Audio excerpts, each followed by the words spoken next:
ఆర్ఎఫ్సీఎల్లో contract కార్మికులను యాజమాన్యం నమ్మించి గొంతు కోసిందని, కార్మికుల సమస్యలను పరిష్కరించినట్లే చేసి ముఖం చాటేసిందని ఆర్ఎఫ్సీఎల్ మజ్దూర్ యూనియన్ అధ్యక్షులు అంబటి నరేష్, బీఆర్ఎస్ నాయకులు కౌశిక హరి ఆరోపించారు.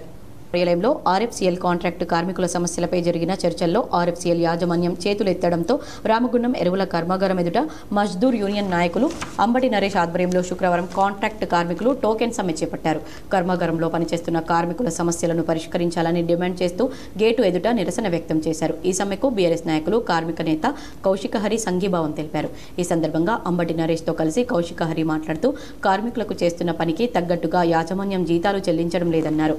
ఆర్ఎఫ్సీఎల్ యాజమాన్యంతో పాటు స్థానిక ప్రజాప్రతినిధులు స్పందించి కార్మికుల సమస్యలు పరిష్కరించాలని కార్మిక నేత కౌశిక హరి డిమాండ్ చేశారు. 2 సంవత్సరాలుగా సంస్థ ఉత్పత్తికి సహకరిస్తున్న తమకు జీతాలు పెంచాలని యాజమాన్యానికి వినతి పత్రం ఇచ్చినా స్పందించడం లేదని ఆవేదన వ్యక్తం చేశారు. సమాన పనికి సమాన వేతనంతో పాటు అలవెన్స్లు ఇవ్వాలని, సంస్థకు వచ్చిన లాభాల నుండి బోనస్ చెల్లించాలని డిమాండ్ చేశారు. అలాగే పని స్థలం వరకు మోటార్ సైకిళ్లను అనుమతించాలని, రానున్న వేసవికాలం దృష్ట్యా కార్మికులకు తాగునీటి సౌకర్యం ఏర్పాటు చేయాలని కోరారు. కార్మికుల పేరుట కొత్త యూనియన్లు పుట్టుకొస్తున్నాయని, ఇప్పుడు వస్తున్న నాయకులు గతంలో ఏం చేశారని ఆయన ప్రశ్నించారు. ఇంతకుముందు కాంట్రాక్టు కార్మికుల సమస్యలపై ఎందుకు పోరాటాలు నిర్వహించలేదన్నారు. ఇప్పటికైనా న్యాయమైన కాంట్రాక్టు కార్మికుల డిమాండ్లను యాజమాన్యం వెంటనే పరిష్కరించాలని వారు డిమాండ్ చేశారు. ఆర్ఎఫ్సీఎల్లో ఒక ఉద్యోగికి కూడా నేను సౌకర్యంగా పనిచేస్తున్నా, ఈ పని చేయడం వల్ల నాకు ఆనందం కలుగుతుంది, మా కుటుంబం సంతోషంగా ఉంటుందని ఏ ఒక్క కార్మికుడి కుటుంబాలలో కూడా ఇది లేదు. ఇక్కడ ఉన్నటువంటి ఆర్ఎఫ్సీఎల్ యాజమాన్య నిర్బంధం మామూలుగా లేదు. గతంలో మనం అందరం చేసిన పొరపాట్లకు ఇప్పుడున్నటువంటి కార్మికులు అనుభవిస్తూ ఉన్నారు. ఇక్కడ చట్టాలు అనేటివి ఏవి కూడా లేవు. ఏ లొకేషన్ తీసుకున్నా కానీ ఇక్కడ వీళ్ళకు ఏమైతే గ్రేడ్ల ఏ డిజిగ్నేషన్లో పనిచేస్తుండ్రో ఆ జీతాలు ఇయ్యరు.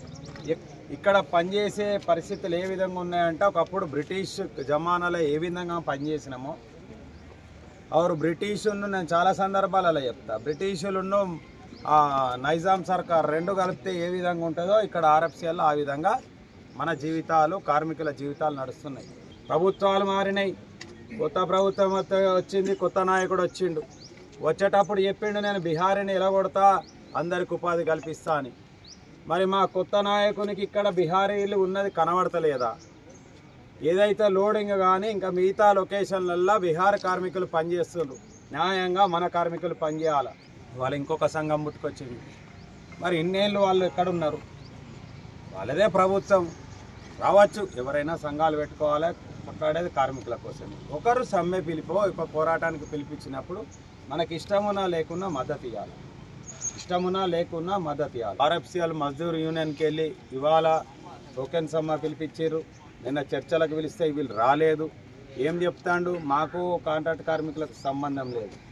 కొద్దిగా నాన్న ఆర్ఎఫ్సీఎల్ యాజమాన్యంకు దిమాక్ ఉండాలి. అరే ప్రిన్సిపల్ ఎంప్లాయర్గా ఇవాళ ఓపెన్ కాస్ట్లో 5 క్లైన్లో సమ్మె జరిగింది. ఎవరొచ్చి అగ్రిమెంట్ చేసుకున్నారా?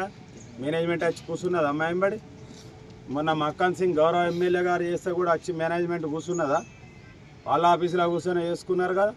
ప్రభుత్వం ఏ యాజమాన్యమైనా కాంట్రాక్ట్ లేబర్కు ప్రిన్సిపల్ ఎంప్లాయర్ వాళ్ళ బాధ్యత.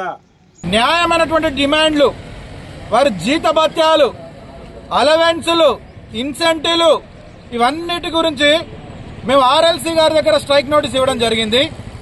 ఆర్ఎఫ్సీఎల్ యాజమాన్యము ఇచ్చినట్టుగానే చేసి, అన్నిటికీ ఒప్పుకున్నట్టుగానే చేసి, నడి గంగలో తీసుకుపోయి నీళ్ళని కాడ గొంతు కోసినట్టుగా నిన్నటి రోజున అసలు కార్మికులకు మాకు సంబంధమే లేదు అని అంటున్నది. కార్మికులకు మీకు సంబంధం లేకపోతే కార్మికులు తయారు చేసినటువంటి ఉత్పత్తిని తమ ఉత్పత్తిగా చెప్పుకుంటూ 500 కోట్ల రూపాయల లాభాలను పెట్టినటువంటి యాజమాన్యానికి కొద్దిగా అయినా కానీ సిగ్గుమానం ఉందని మేము అడుగుతా ఉన్నాం. ఇవాళ రేపో చేస్తుంది, ఒక 5 పైసలు 10 పైసలు జీతం పెంచుతుంది అని ఆశగా ఉన్నటువంటి కార్మికులను నమ్మి నట్టడం ఉంచింది. ఇస్తామని చెప్పిండ్రు, చేస్తామని చెప్పిండ్రు. బోనస్ పాజిటివిటీ ఉన్నటువంటి బోనస్ కూడా మేము మాట్లాడితే పాజిబిలిటీస్ చూస్తామని చెప్పారు. కానీ ఇవాళ ఏమంటున్నారు? మేము టోకెన్స్ అమ్ముకోతే మమ్మల్ని దేశద్రోహం చూసినట్టు, మీద పాకిస్తాన్లో ఉన్నట్టుగా మమ్మల్ని చిత్రీకరిస్తా ఉన్నారు. మా మీద మా గేట్లకు కూడా కొద్దిసేపు నీడకుంటామంటే కూడా ఉండనీయకుండా ఎర్రడండలా నిలబెడతా ఉన్నారు. యాజమాన్యం చేయబట్టి మీరు రోడ్డు మీద ఉన్నాం కాబట్టి ఒకవేళ పరిష్కారం చేయకపోతే పక్షంలో ఇవాళ టోకెన్ సమ్మె చేస్తా ఉన్నాం.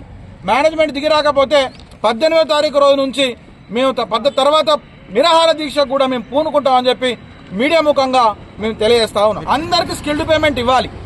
అందరికీ risk allowance, height allowance, dust allowance ఇవ్వాలి. మరియు అలవెన్స్ తర్వాత ఇన్సెంటివ్ ఇవ్వాలి. ఇప్పుడు రేక్ ఇన్సెంటివ్ ఇవ్వాలి. ఇన్సెంటివ్ అన్న ఊసే లేదు.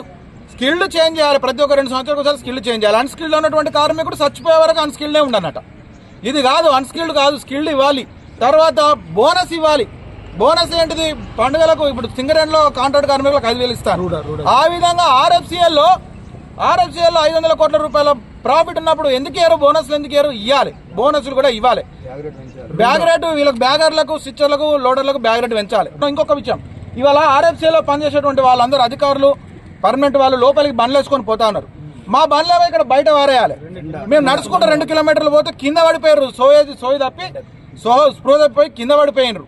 మా బండ్లు కూడా లోపలికి పోవాలి. మంచినీళ్ళ సౌకర్యం లేదు. ప్లాంట్లో కనీసం మంచిలు లేవు. కాబట్టి మా ముఖ్యమైన న్యాయమైన డిమాండ్లను పరిష్కరించాలని చెప్పి ఆర్ఎఫ్సిఎల్ యాజమాన్యం డిమాండ్ చేస్తూ